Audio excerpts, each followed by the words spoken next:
Gautham tax நண்பர்களுக்கு வணக்கம். இன்றைக்கி வீட்டு மாடி தோட்டத்தில் தக்காளி பெட்டியில் வளர்ந்துருக்கிற புதினா கீரைகள் நல்லாவே வளர்ந்துருக்குது. பெட்டிக்கு வெளியில் தான் எல்லாம் வளர்ந்து வந்து நிற்கிறாங்க. நான் இப்போ புதினா கீரையை வந்து இன்றைக்கி கட் பண்ணுறது தான்.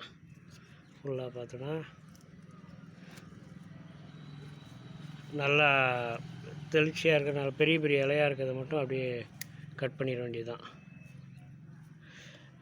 இது கட் பண்ணி நமக்கு பயன்பாட்டுக்கு எடுக்கிறதுன்னு மட்டும் இல்லை, இப்போது ஓரளவுக்கு வளர்ந்துட்டாலே கட் பண்ணால் தான் அடுத்து புதுசாக தளம் எடுத்து வரும். நான் அதுக்காகவே வந்து ஓரளவுக்கு வளர்ந்துருச்சுன்னா அதை நம்ம வந்து கட் பண்ணி எடுத்துடணும். கட் பண்ண தான் புதுசாக அடுத்தடுத்து வரும்.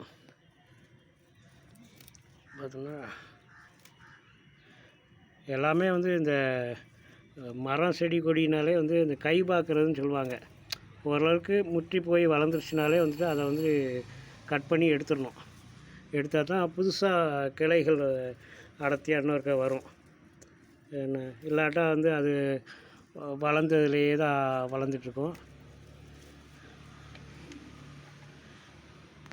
ஓகேங்களா? எடுத்துகிட்டு நான் புதினா எல்லாம் பறிச்சாச்சு. ஓரளவுக்கு ஒரு 4 பேர் இருக்கிற மாதிரியான ஃபேமிலிக்கு அருமையாக இதை வச்சு புதினா சட்னி செய்யலாம். அதில் புதினா துவையல்னு செய்வாங்க.